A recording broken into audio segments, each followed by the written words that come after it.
Welcome to the 12-cent treehouse with our new symphonic intro that I edited about 5 minutes ago. So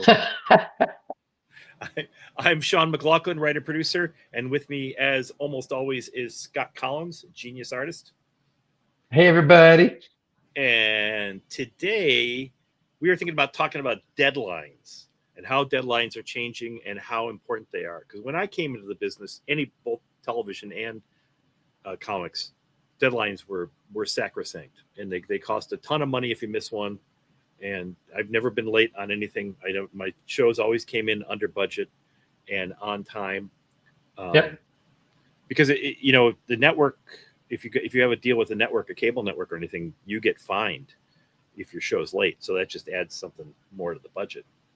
Oh yeah, no, it's a big deal. When I was first hired, that was absolutely the same thing. It was a absolute killer. If you missed a deadline, your name was almost instantly mud, unless you had the most unbelievable, job you were handing in that was going to, redefine the book or the pages or whatever and everything else. But even then, it's like they'd do it for maybe a month, maybe 2 months. But after that, you better pretty much be on the stick. Otherwise, either they're going to shuffle in a whole bunch of fill-ins on you, or they're just going to be like, nope, we're going to shuffle you off to special projects or side stuff because you can't handle a monthly book. Because the fines and the cost and everything of missing those deadlines were huge. They could lose tens of thousands of dollars a day, or I don't know, maybe even an hour, if they didn't have the book to the printer. Right, and also the sales dropped. If a book was shipped late, sales went down, yep. and that's even more important now because there's no real room for anything on sales. Comic book sales are such a small piece of what they used to be. Yeah. They're living a much tighter amounts of stuff. There's no no wiggle room to see if the sales are kind of good enough or not good enough. Right now, it's bare bones. When I came in, there was still the bookstore market and all that stuff for at least I think 50% of the books sold, and that would give you some wiggle room if that sold a little better or whichever way that it went. But nowadays, with just a direct market and almost, I don't know if they even do 5 or 10% in any sort of Walmarts or anything else. There's nothing to cushion that blow. I saw something the other day. They're in Dollar Tree now too. They're putting. There's little bits of stuff here and there, yeah, but it's usually like bundles of books or this or that, and I don't think it's anything like, even though we had to scour these stores when I was real young. To find, the next issue of X-Men or next issue of Nova or whatever it was. I mean, Superman you could usually find, or Spider-Man, that kind of stuff. They still might miss an issue because someone might have got to the store before you, right, and snagged up that issue. So you might have to spend then crazy amount of time, looking at flea markets or whatever else, see if I could find that back issue. But I still wish that Walmarts and I don't know, Barnes and Nobles, whatever's alive these days, that they would have more of that kind of stuff going on, especially on the monthly basis, not just graphic novels or trade paperbacks. Yeah. I mean, there were comic book stores when I was quite young, but you couldn't get your parents to take them to you, and you couldn't bicycle to them. So you were going to the 7-Eleven and the drugstores and stuff like that. And I didn't know that for a long time, they didn't order like, I want this many Superman, I want this many Batman. They would just say, I want this many comics, and the distributor would pack them up and send it to them. I tried talking to one of my grocery stores, local grocery stores that was ordering books, going like, hey, and I got it down. I figured out what day they got them. I pestered them enough for that, so I knew, so I could be like the first one out of the box kind of thing. I think sometimes I even opened the box. But then even with all that going like, hey, could I look at your order form and see what you order? Because you didn't get X-Men this last month. And they're like, yeah, no kidding. Yeah, like, come on, I just don't. And now there'd be somebody, slipping them an extra $20 to get the issues before anybody else did, like they do at Target with the toys and stuff. Do you remember that going around? It's like kind of like deadlines. When the stores were first trying to figure out what the day was going to be that everybody chose, because all of a sudden some distributors got the pages or the books early, so then all of a sudden it was a Friday, and then nope, it was a Wednesday. It was the Wednesday before, and everybody started running to that store. Oh my goodness, that was such craziness going on. Yeah, it was fun though. It was fun, and it added to the excitement. It was there's something great about having a pull list and going through and having all your books there every month. But then at the same time, there's you're missing a little bit of juice that you used I, to. I appreciate the pull list and how it can be stable for stores and all kind of stuff. And I've used it now occasionally at different times when I know I'm just not going to be in for a while. But back in the day, I never did it. And I wanted to hunt, I wanted to peck, I wanted to flip open the cover because you never know. It's like, oh, it's Hulk Sal Buscema's or whatever it is, and you're flipping through and you get the latest issue. And you're like, this one's not Sal, and that would or immediately turn me off. or this is a reprint. Or reprint or something else going on. Yeah. I mean, it usually wasn't a character or anything else that would have been that problematic, but yeah, I mean, meeting those deadlines, doing those books, that's why Sal did that for so long. That's why Kurt Swan did that for so long. All those guys, they met their deadlines. They did the work that was necessary, if not better. They knew their audience, they dealt with and they entertained their audience. But then they met those deadlines, which it's changed over the years now. I think there's a little bit more fluidity with the deadlines.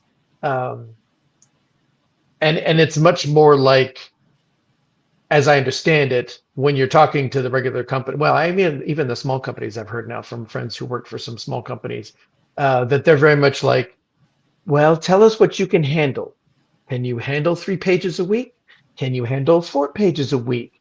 Let us know, and then we'll gauge it from there, and then we'll schedule the book based on that kind of scenario. Obviously, that doesn't work necessarily for a running book like Flash or Captain America or whatever. Those already have their set schedules, but still, they could back you off if you can't handle it. But they like your work, they could back you off an extra 3 months before they put in the first one. And in fact, that's mostly why I think they went with that system for so long, especially Marvel, of doing those story arcs. You would have an art team for a story arc, and then you'd have another art team for a story arc and another art team. And very few books in the last 15, 20 years now for Marvel books have actually been a run from a creative team, writer, penciler, inker, colorist, whatever going on, which I get why they did it in their, what I would call a power struggle. But I think it still did them ultimately a disservice. And I think it's led to at least part of the reason why Marvel and DC aren't top of the heap right now and Scholastic is beating them and all those things. Because I swear that's still what the fans are looking for. When my kids are looking at manga books, one of the reasons is because they know it's the same artist and writer for like 3,000 issues. Yeah. And yeah, they may not buy all 3,000 issues. They may buy the ones that they heard of, whether the pivotal moments or whatever else going on. Continuity is still king, that kind of stuff. But they go because they know what they're going to get when they go through all of those issues. Very rarely, do they have to worry about a fill-in artist or an art team helping out that wasn't the regular art team or any of those things. They're looking for continuity. They want one voice. They want one story being told. And Marvel and DC don't really try and do that so much anymore. They've got some things. DC does it more than Marvel does. But Marvel changed a lot when Quesada took over as the editor-in-chief, right? Wasn't he to start with those arcs? he was part of that, but I don't think that it was necessarily his choice in that thing. I think Joe's very much well-versed in the idea that the continuity of creators, is really what built Marvel and DC and all those companies we think of for the longest time, for the 30 and 50 years or whatever it's going to be. But at that time, but I think that was more, what I always heard was that it was a knee-jerk reaction from the companies after Image, that Image took over, the Image creators had made so much money that they walked away, this and that. They had a lot of power at that time. And I always kind of heard, truth or not, that it was this kind of vow from upper management at the companies going like, they can never have that power again. And I get it. They're trying to keep their companies safe and companies strong and all that stuff. So if you hand power to the creative team and the creative team then walks away and makes their own company, that's a dangerous thing for a company to have as part of their practice. Yeah, but at the same time, you don't get a lot of excitement that way. It's kind of like the Alan Moore quote that our job isn't to give the audience what they want. Our job is to give them what they need. Yeah. And you pull a lot of that out. I think we were talking briefly before about Absolute. That's really tied into Scott Snyder, and Oh yeah, and our team too. I mean, I think he's had two or maybe three fill-ins, but Dragoda, I believe, is his name. Mhm. He's fantastically important and popular for that book and everything. He's totally what helped make that thing because without hopefully putting a too fine a point on it, I think he's got lots of influences, but obviously there is some sort of manga, whatnot influence with it as well. It's very young to me in its feel. And then you've got the spikes and things and what that's all over Batman. So they've changed the landscape just enough to have the fans kind of guessing and wondering. And, you know, maybe keeping pace a little bit more with some of their interest in thinking of what a young, you know, 18, 20-year-old, whatever Batman he is now. Um, what he is and how he could come from a different way of doing stuff. Now, when you're talking about the manga stuff, the other thing that with that is that they tend to come over here after, and after they've, it's kind of like anime. When by the time we get like uh, what's the one with the monsters eating people? God damn it! Just lost my. I was watching it. Attack on Titan. Attack on Titan. By the time Attack on Titan gets here, there's 4 seasons of it. You know, by the time the manga gets here, it's been going for 10 years. But they've had so much material going for so long Right. that still most of the American audience is like playing catch up. And they don't, in general ways, they don't mind, I don't think, being 4 or 6 months behind or a couple of years behind if it turns into that kind of thing. They're still just like, yeah, but we know this is going to be a solid piece or whatever. Or they might even be happier in the idea that I've heard, like when new independent books come around, I've heard stores tell me that, you know, you have to go for the long haul. You have to get 3-5 trades done before you think that you're going to hopefully break into a larger audience and stuff, because there's an audience out there that wants all these books, but they're not going to try the book that's a brand new one-off unless it's, you know, they're usually not going to risk that. They're much more going to ask the store or check out stuff and go like, oh, this has 7 trades. It must be really good. It's tested. You know, the fans have bought it for a while. And manga to me would be almost the same thing. It's been tested. It survived. Now they know it's been turned into an anime as well. It's like if they made Invincible books now where they do Battle Beast. Core Battle Beast is probably selling 5, 10, maybe more times more than Invincible sold in the first place. But that's because there's a show on. Right. So there's a lot of confidence behind the material. But by the time, what I was thinking is that what you were saying about, you know, this has been 7 or 10 books. By the time the book gets here, there's 10 volumes of it, so they can buy it, and if they like it, they can go right back and get another one. Yes, absolutely, that too. They have to wait a month, or they have to wait a year for a collection, and then wait a year for another collection. It's funny. I keep waiting. You know, I've been hearing for, you know, I don't know, 10 years or more that, you know, floppies would probably go away. The trades would be the thing because readers don't want to wait for the next floppy or the next issue and all that kind of monthly kind of deal. That's too slow for the modern pace of stuff. So that, you know, you'd need to wait and then release a book weekly, or, you know, just come out with the giant trades of it.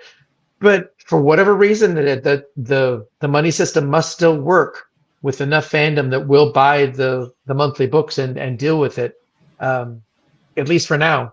Maybe till the next generation comes around and our generation dies or whatever it is, that it may have to speed up even more by then.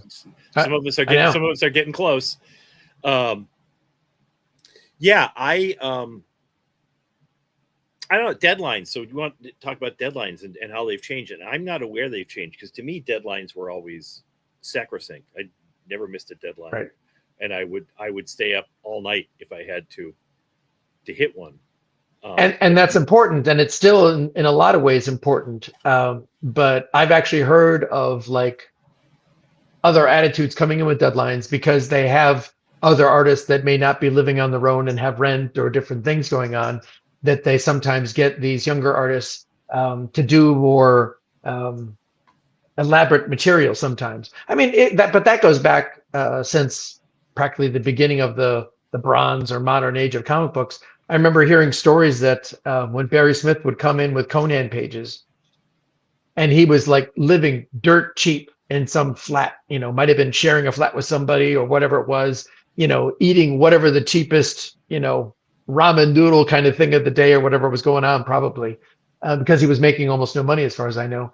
But the other professionals at the time, I heard stories of, like the Gil Kanes or whoever, would see these pages come in and then like, Barry, you son of a you can't, you're making it life miserable for all of us. Now the editors think that we should do the same amount of material you're doing, and you don't have a family to feed, you don't got nothing going on, you don't have a mortgage, none of these things. So that kind of give and take, push and pull on deadlines, I think has always been there, striving to get the most out of the deadline, or the material within the deadline. But I think it's much more tailored these days to find out supposedly what the artist can handle first. The grade of the artwork, or even the level of the story, I would think, on some level, is being graded harsher than the deadline is these days.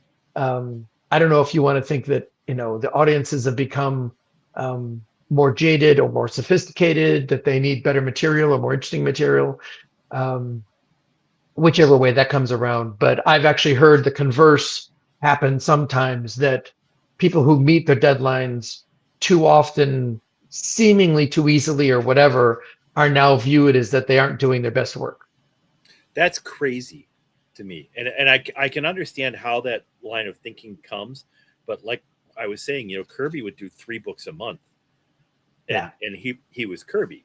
And Will Eisner, he had a studio, but never missed a spirit section. It's not like that work was crap, Sorry. No, I know. Again, it's we're living in this weird age where I think there's been way too much pressure placed upon artists a lot of times to make the artwork maybe over elaborate than what it needs to tell the story that's going on.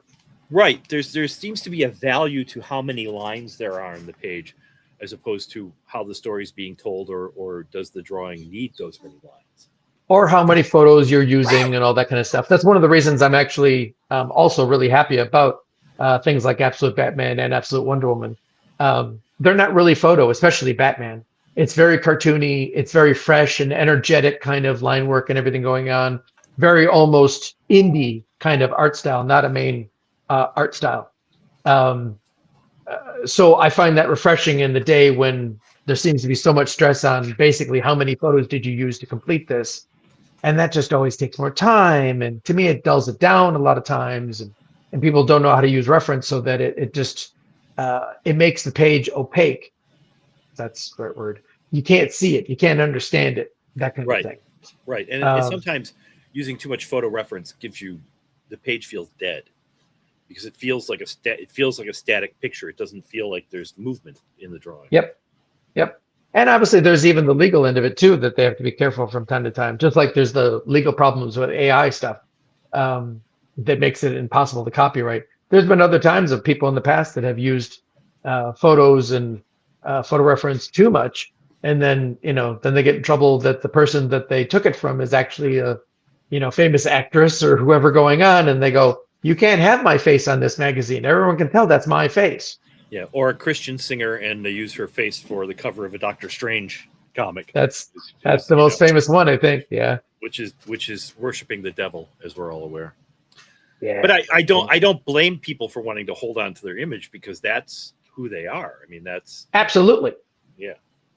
But then, to be fair, you've also got your good sides of it too, where it depends on who you're dealing with or how it works, kind of thing. But it's always something to be conscious or concerned about. But like Sam Jackson was used obviously as the model for Ultimates when it came out for the new Nick Fury, and thankfully Sam was absolutely delighted by the whole thing. And then hey, it helped give him another whole run of movies in his career and everything, of popular stuff. So obviously ultimately at the end of it, there's no reason for him to complain or even think about it. But he could have at the time. Somebody, his management or whatever, could have told him, and he would have been like, no. Yeah. Or pay me if you're going to use my vision. If you're going to use my image, pay me. So, would you, if you got a monthly book, would you sort of like try and calculate when you could go over, so that they would think you were doing a good job, as opposed to just doing the good job that you do, period? Okay, so the different system I've come up with recently, giving away trade secrets, all my editors are going to find out this now. We're talking possible. We're not talking what you do. We're talking possibilities. I have found that the office can sometimes be a little bit arbitrary with their attitudes and their schedules, Mhm. and that um, I still always, for almost every job I've ever done, I put everything into that job that I can.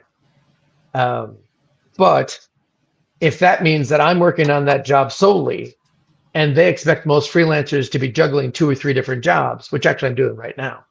Um, the jobs right now are understanding if all of a sudden I just disappear for a week or two, and then I do something else, and then I come back. But on the jobs I was doing for Marvel DC or whatnot, they never really want that to be. They'd want to see pages on at least a semi-regular basis, if not weekly, close to weekly, whatever.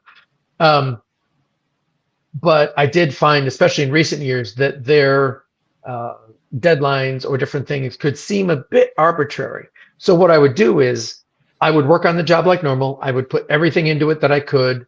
I would, um, in my mind, still try and meet the deadline that was going to need to be there. But if I wasn't in a pinch and didn't need immediately the pages turned around for cash, um, I would then hold on to them over the weekend, maybe a few days next week. I would wait for the editor to reach out to me again and go, "Hey, I really need those pages." And I'd go, "Funny, I've got them done." So that way, I think at times anyway, it's felt like the editor would be like, "Oh, thank God." Right. I mean, hey, I've heard of this problem in a slightly different way, but I've heard about this problem back in the day from stories of Alan Davis at DC when he was working on Batman stuff. Something went on. I forget what it was. I don't know if he was looking for a raise or some other attention. Maybe he wasn't getting extra covers enough. Maybe they weren't filling his time. Maybe they're doing fill-ins. I forget what it was. But there was a problem that Alan had. And he literally got this talking to by somebody. I forget who it was. I don't think it was directly his editor. I think it was somebody else. But they said, "But Alan, you're never a problem. You're turning the pages in, rain or shine, whatever it is, earthquakes, whatever it is, don't stop you. You're not a problem. They don't pay attention to you. They literally ignore you because you're always fine. You're always there. You're the sun up, you're the sun down. Well, that happens every day." And I think I've experienced a little bit of that myself, going like, "Wait a minute. I busted butt all week long or this or that to make sure it met the things you needed. And then it was on time." And you're just like, "Yeah, thanks, next." Yeah. Yeah. And I'm like, and I've seen it happen with other guys that were late or this or that. I've had people advise me in the past going, "Just slow down a little bit. Just be late once in a while. Do these other things." And I'm like, "What?" And I've never understood it. Although I did try and tell one of the artists that told me that one time, because he didn't say anything about the quality. He never said my pages are a problem. He said, "But you're known as the fast guy. You're known as the guy who always gets it done. If you don't do that, you may get more attention that way." But I told him at the same time, I'm like, that just seems like propaganda to like make me earn less money or not make my mortgage or feed my kids. Yeah. Is that you're telling me to slow down, so I'm getting a pay cut. Yeah. That's what you're telling me to do. So I never, yeah, I didn't really agree with it, and I didn't really go with that. Though I've seen lots of other guys that did switch their style to a completely, they went from a normal middle range cartoony whatever style, they completely flipped it around at one point because they were getting work. And I get that because I've tried other styles too, but they made their style an intense photo, crazy, super elaborate style that takes them 10 times more. And I'm sure those first months or first year that they were trying that style, and they were getting the reputation back and trying to get the work back up to be a load that they could survive on the money. I bet you they were starving.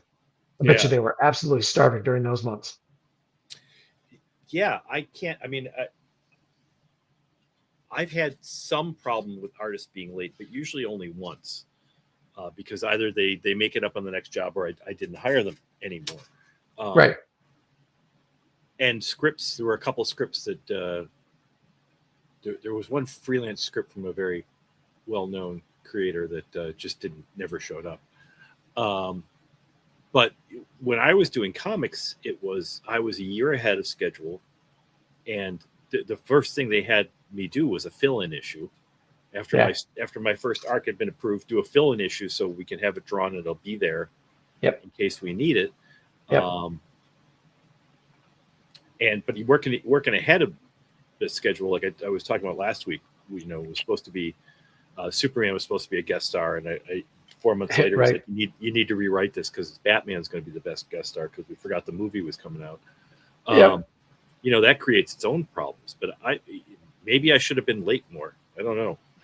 No, not back in that day.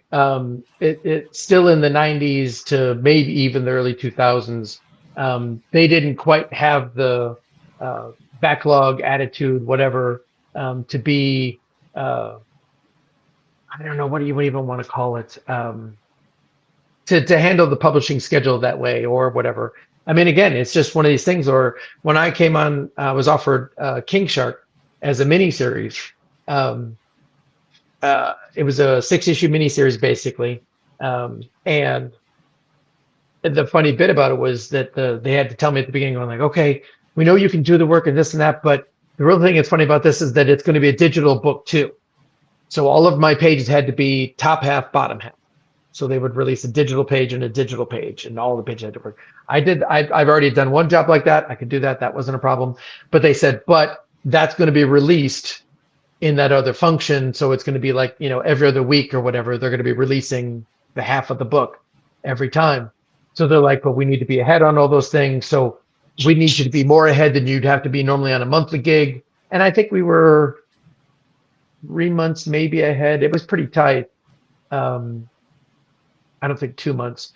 But they gave me the schedule and showed me what it was for the whole thing. Because they were like, so what we're going to do is we're going to give you half the book and we're going to give this other guy half the book. And I went, that's going to make this thing look crazy, number one. Number two, I can do this and I can meet it. So I said, show me the schedule. They showed me the schedule, printout or whatever, when they needed the stuff, including the digital schedule going on. I'm like, yeah, I can do that. And I met it. I met every one of those things on there. And I don't know, 3/4 or 5/6 of that book, I think was at the time some of my best stuff ever. It was really fun and free. The writer, Tim Seeley, did a great job. It wasn't difficult for me to see what he was asking for, any of those things. Lots of fun stuff, lots of animal people like King Shark, a whole world of them, all that kind of thing. It was right up my alley. It was a lot of fun. But I've also heard after that, though, that it was like, yeah, you met all those deadlines. Maybe you didn't try hard enough. Jesus Christ. What kind of not? I'm sorry. I'm looking to see what the dog is doing now. What kind of nonsense is that? It's like you didn't try hard enough and you're busting your balls. You did the job that they said was going to take 2 people. Yep. And are they even looking at it and saying, hey, that looks good, great? They liked it and everything. I think then what it came down to is, the old-fashioned rule, which I get, is just that, it didn't sell enough to warrant either a sequel or something great going on. So then, as with most of my stuff, it was fairly middle of the road. But I think it's one of those that, they can put on the shelf year after year after year. If another movie comes out, there's another King Shark, or he's in cartoons or whatever else, they can pull it on any time. It's not going to be stuff that could be read today and gone tomorrow. Just like my Flash stuff. I mean, it's ridiculous. The Flash stuff, like anything else, is still material that could be published tomorrow. And Right. It would still compete with just about everything that's out there. And they do. I mean, I don't know how many reprintings of the Flash book there's been. There's been at least, 10, 12 reprintings of that book over the years now. And it always comes back, and I have new fans that walk up to me every year and say, oh my God, I just got this stuff. I just saw the whole thing. This is amazing. That's 20-year-old material. Yeah. So obviously you weren't trying hard enough. Apparently not. But Well, that's the difference, is that ultimately that stuff did sell. And the executives we had in power at the time during Flash, I was all during that time, I think Jeff forgets this too. I talked to him about it. I know I did. I was paranoid every 3 months that we were going to get kicked off that book because our sales were not good. They were not good for almost 2 years of that series, where I was on there about 3 years. It was only the last 6 months or so that we actually picked up traction. We got lots of good reviews and all that kind of stuff, but the sales never got great until just around time of 200 when I finished up. And then Jeff held it on from there on. He kept the readers around and all that kind of stuff with different Howard Porter and different guys in there, and they did great. But we had a different executive team that was there at the time, Levitz and Carlin and those kind of guys. And they were much more like, no, we like this material. We think it has the weight to last. Let's keep going with this. Though at the time, I was so used to the idea of you either sell and you continue being published, or if you don't sell enough, you're gone. And I thought we were going to get canned every 3-6 months during the entire run.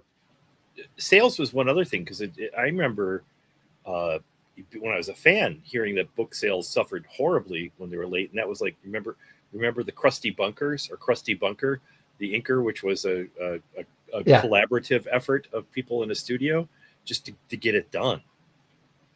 But that was just them coming up with the name of something like that, because it'd become almost a regular deal that they thought, as a joke, we'll do that and come up with this name for it. But people have done that forever. But it was to make the time. Yeah, I mean, Eisner Studio, as I mentioned earlier, did that, and Schuster Studio did that.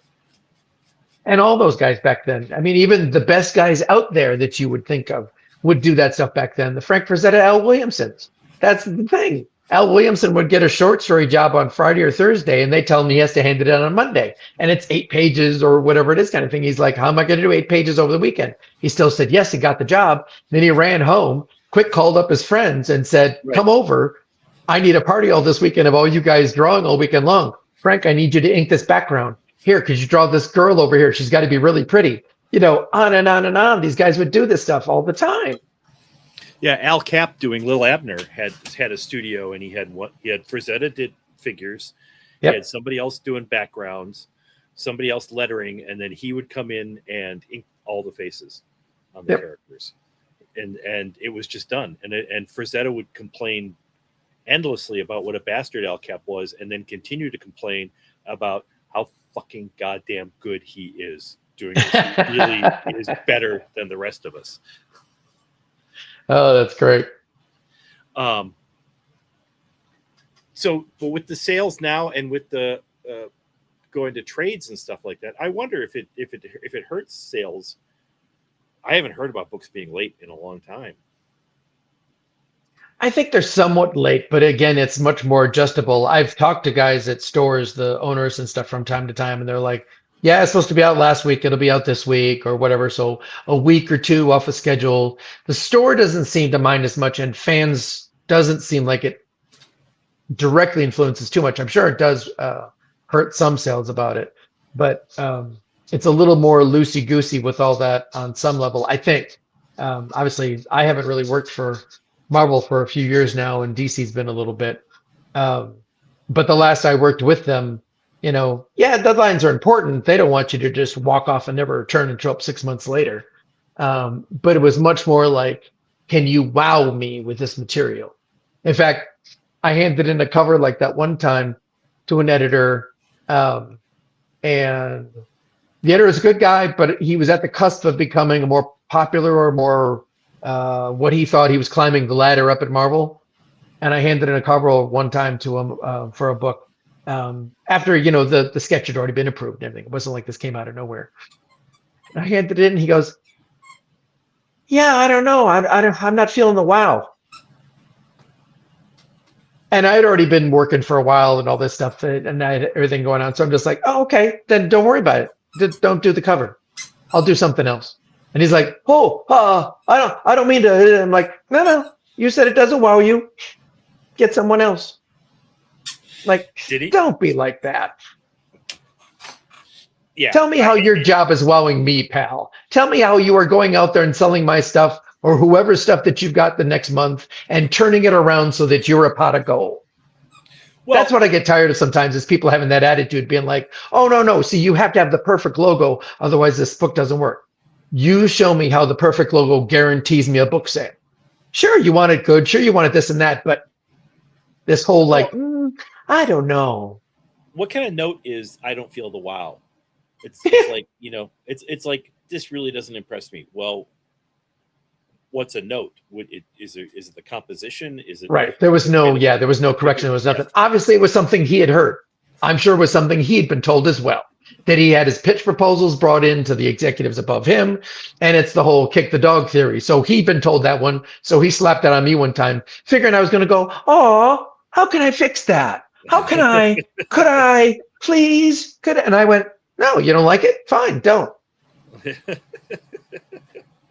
I hate those kind of notes. Like this, well, for me, with notes, the worst one is, I didn't laugh anymore. Well, it's the third time you've read the script. Part of jokes are surprised. Yeah, and you would, I mean, more than once I've had to go back and rewrite stuff because they just got, it wasn't funny after they'd read it 4 times. Of course not. Yeah. Do you think there's what's the difference in what's going on? Because we were talking about people like Kurt Swan and Scheffenberger, and Kirby and Ditko, who are, some of them are incredible stylists. Some of them are just rock solid story comic book guys, but they were doing 2-3 books a month. I mean, that was normal for a lot of people. And that Kirby was doing the 3 books a month or so. I think everybody else was struggling at like 1 or 2. Ditko would do at least 1.5. You would do 1 and an 8-page story every month. But I would bet you that also led to his burnout of why he probably snapped at Stan and walked away, was because he'd been under such strain getting so much work done and doing most of the work, probably also feeling like Kirby, like he wasn't getting the credit or whatever was going on. He wasn't feeling the royalties or, that they didn't have. But any of that kind of extra bonus or something for the fact that Spider-Man became their number 1 book or number 2 book at the time when it started off, whatever it was. So working like that intensely and then not getting any sort of, positive feedback. I mean, even John Buscema tells that famous story or whatnot, that he brings in a Silver Surfer issue where he feels like he's finally incorporated enough Kirby into his storytelling that he needed, but this was a John Buscema issue of Silver Surfer. Now, I'm sorry because I can't remember the exact issue number. I want to say 10, but I don't remember. But he brings it in a Stan. He is so proud of this issue. He's worked so hard and everything else. Stan practically tore up the pages, just read John the riot act the whole time, saying it was the worst thing he'd ever done. Like John almost quit. Like he was so dumbfounded and walked out of the office like, what? Yeah. And of course, it was only 6 months later, a year later, that they met up and talked about stuff. And then Stan's like, that issue 10 you did, John, was just amazing. And John's like, oh my God, I'm going to kill you. That's the issue you told me was my worst job ever. That kind of thing. And that's just, I get it that editors should be sort of critical within the office, especially, but then even with their creative teams, they have to be critical and yet supportive and doing things and whatnot. I get that you have to dance that line to make sure you're trying to energize your creative staff as much as possible. But holy cow, yeah, there are times when when they go, didn't wow me. Yeah, you know what? Why don't you go wow yourself? I think that's part of what led to the Image thing. Was Oh yeah, I'm sure part of it was. I heard McFarlane was getting all sorts of complaints about his Spider-Man webbing, that it was taking over the page or whatever it was doing and doing all sorts of stuff, and it was doing all that stuff. But I was just dumbfounded when I heard those stories at the time, going like, "But you guys keep saying like money is king, that you're selling the book, and it's not like he was selling it okay." And then you'd be like, "It'd probably sell better if you fixed those spider webs." Yeah. He was top dog at the time, and you're telling him to fix his webbing? What? Yeah, and it's not even like a valid criticism. Like, is the story clear? Is the characterization off? If he wants to spend all that time on the webbing, God bless. But does it make the page appreciably worse? I don't think so. And I'm not a huge Todd McFarlane fan, but I look at. But I remember buying the books at the time. I wasn't the biggest Todd fan either, but he was exciting. He was something different. Yeah, he was something to pay attention to. Going like, oh, okay, this isn't the same Spider-Man we've seen before. He's doing some different poses that are crazy and seem almost impossible, whatever. But there's fun, there's energy, there's things going on.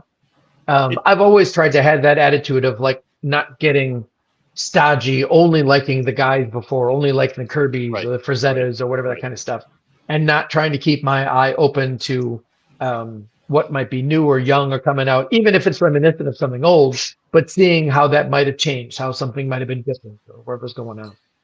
Yeah, I've sort of stopped saying that's bad and saying it's not to my taste.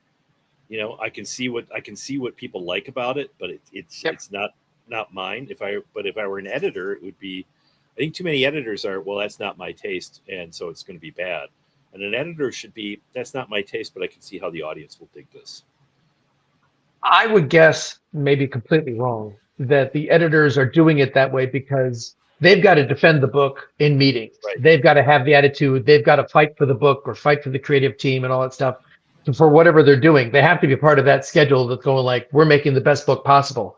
And of course, the executives above them are going to be like, how is this best book possible? It's number 36 on the score. It's supposed to be number 5. It's supposed to be number 1. Why is it not? What are you doing to make it a better book? So I'm sure every month they're getting, railed about all that stuff. So that it becomes that attitude of like, they have to personally be, believe it. It has to be personally invested for that to somehow be a thing. And, that, again, that like kick the dog, that goes all the way down the chain for the artist too, going like, but Sean, you handed in the script.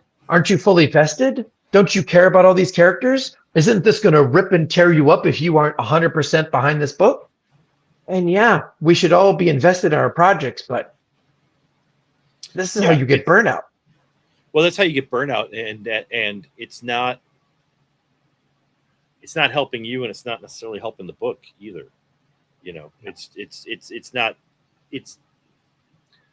There's a difference between, and what I was trying to get at is there's a difference between I don't like that and this will make it better. Right. And too many people conflate the two. There are some people who have a golden gut, but there are some people who don't.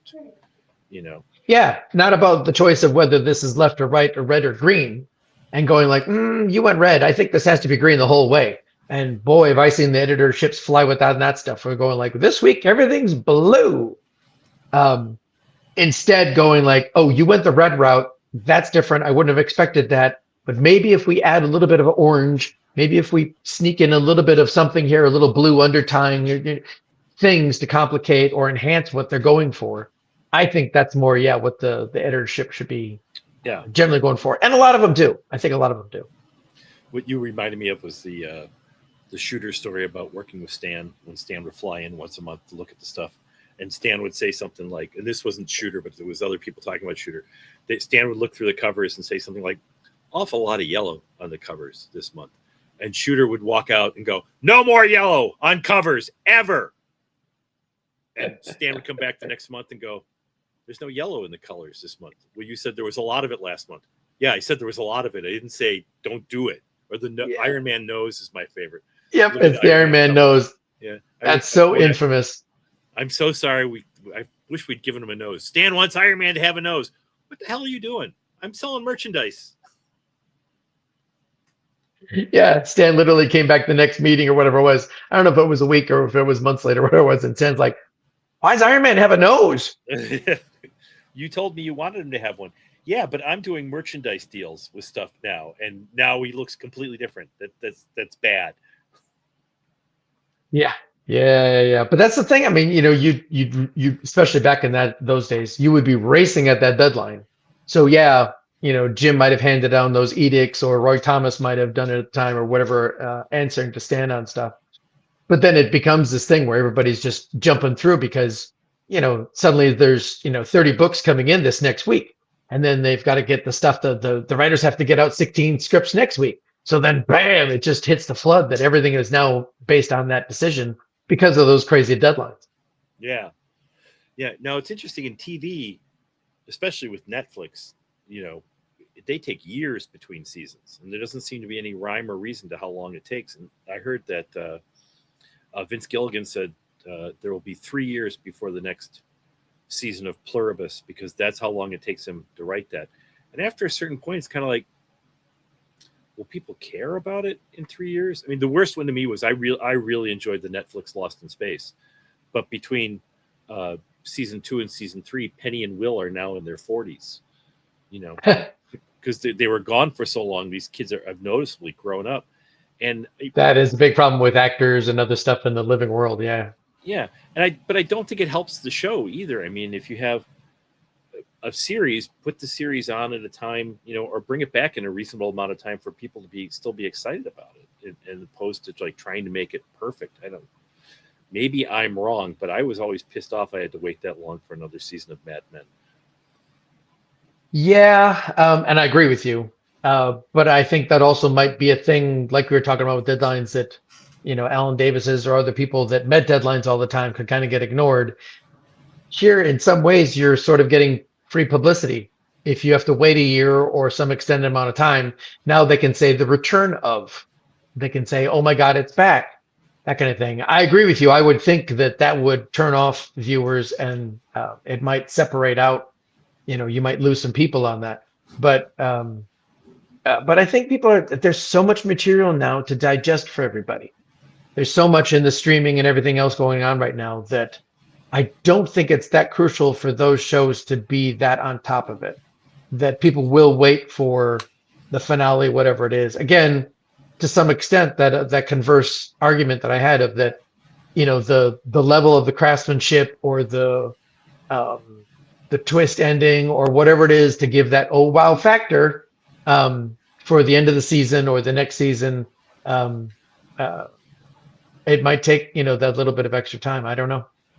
But there was always a lot of. I used to do this lecture when I was teaching college. There's always been a lot of stuff coming out. I would talk to them about theater specifically and say why, like a city the size of Buffalo, which is 250,000 people, had 3 professional theaters in it, stage theaters, and they were running shows 6 days a week.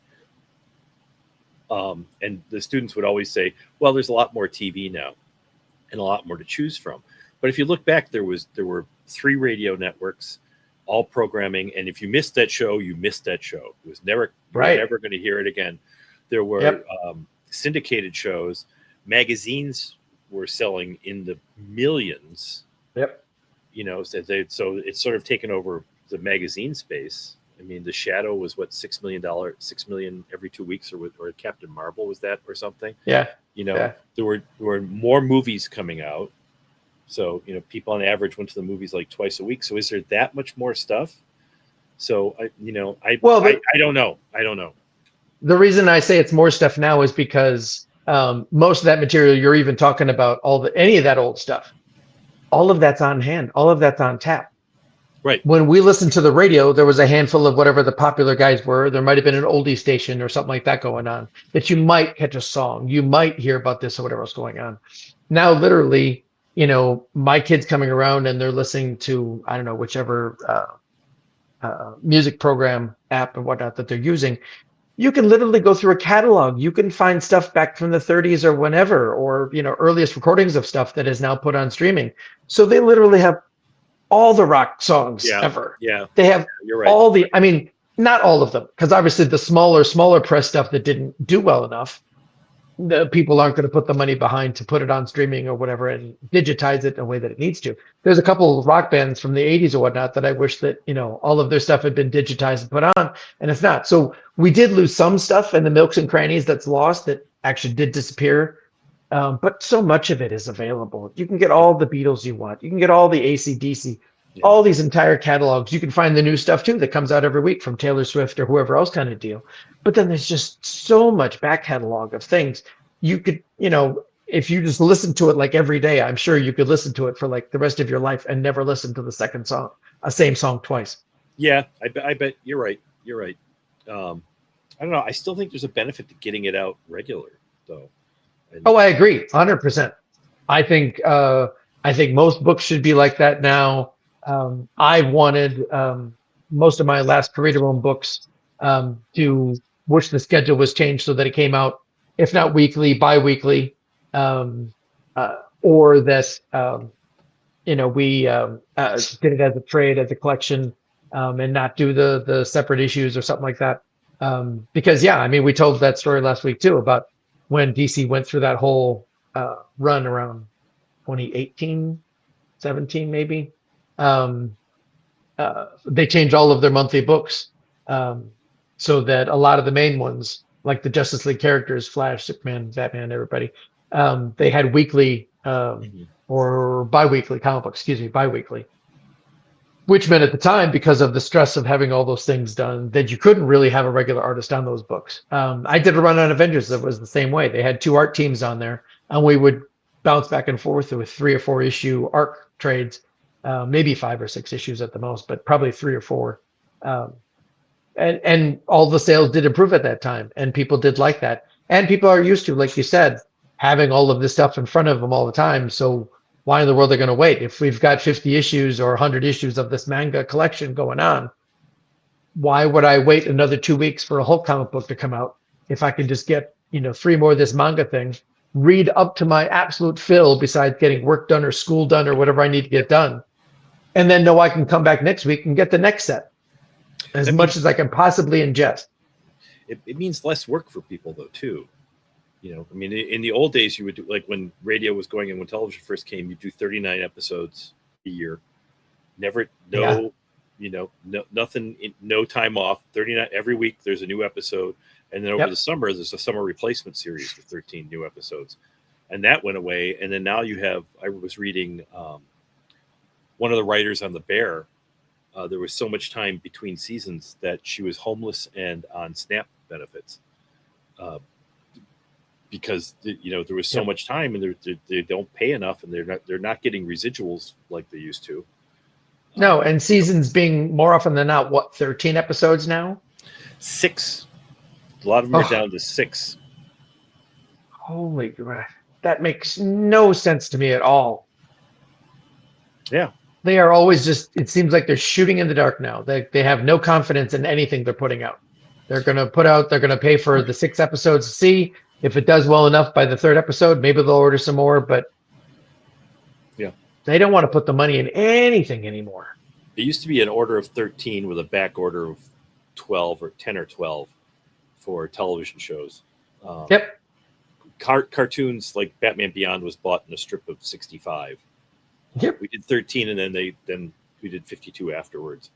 I had forgotten about those old seasons and how many there were. And at one point, I went to, we were always taking our kids to the local library, and I saw in the video section or whatnot that they had the old Star Treks.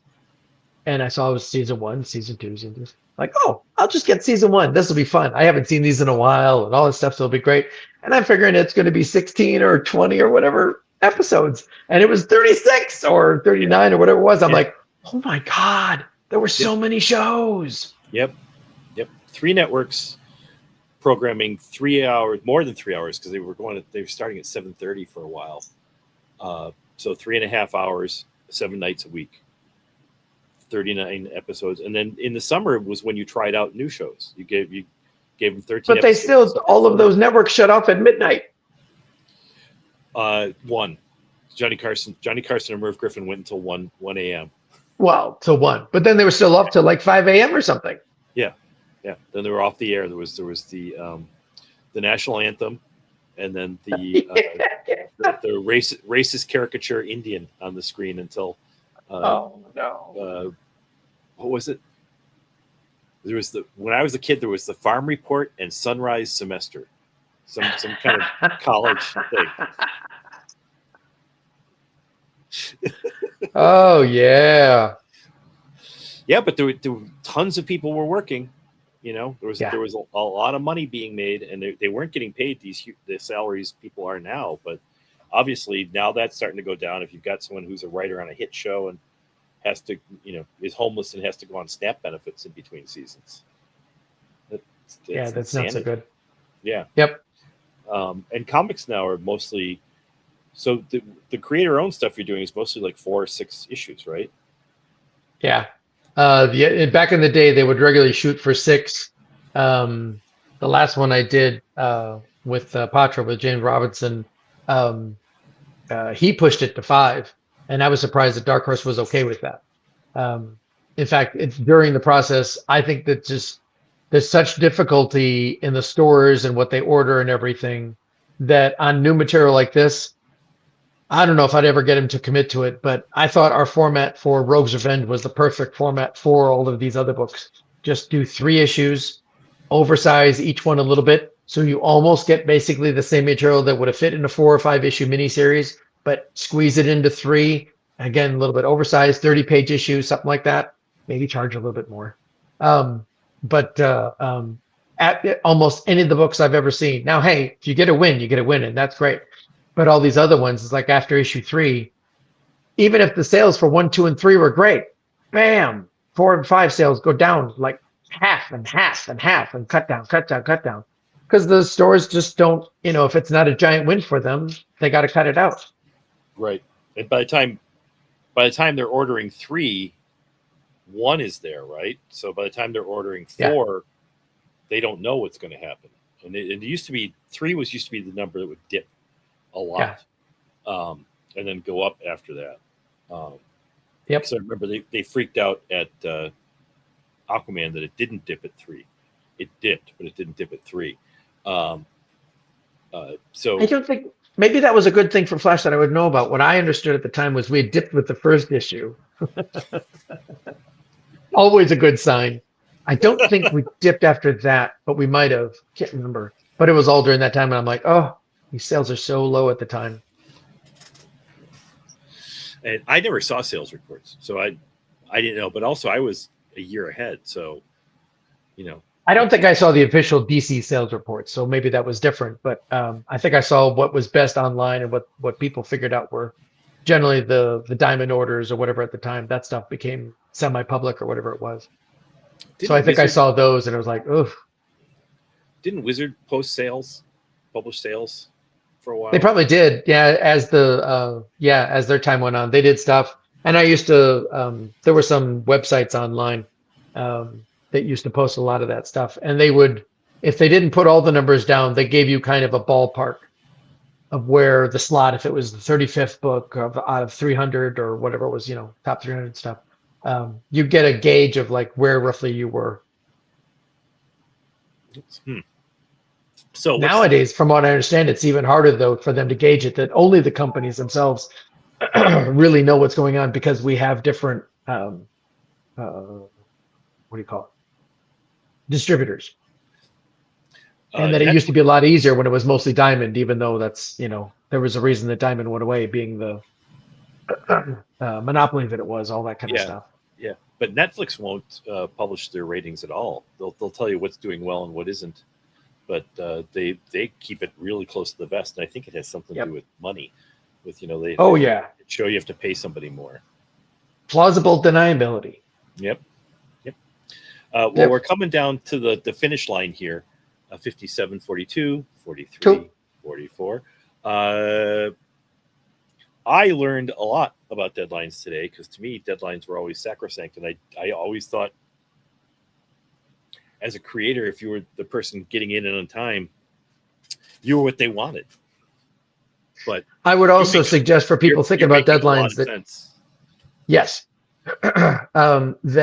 that system I was talking about of making sure you got the deadline first and then wait to see when the editor calls you, that kind of thing. The other reason to make sure you're still shooting for that deadline is, and it's only the people that really haven't, dug deep into this and certainly lasted at least a few years or longer into it. You never know when something bad is going to happen. You never know when you're going to catch a little sick, and then you're going to feel like crap for 2 days and not get work done, or you've got something, happens with a relative, or the weather. Anything can go wrong. So still, you shoot for that deadline. You do all the work that you can to make that deadline, and you make the job as best as you can, under the idea that, just like leaving for work on time back in the days, but you would commute to work, always try and, give yourself a cushion, give yourself 3 minutes or something extra going on, because traffic, there could be an accident, something go wrong, and then suddenly you're late for work. And if that happens 3, 5, 10 times in a row, that's going to be a problem. Yeah. Well, that's cool. It's good advice, and I appreciate it. I learned, so thanks, Scott.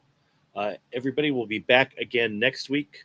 Possibly, hopefully we'll have a full house, but maybe 2. But thanks everybody for watching. This will be going up on YouTube, and there'll be clips going up on Instagram, Facebook, TikTok, and probably something else I don't know about. I don't know. Thank you. Hey. Take care. Thanks, guys.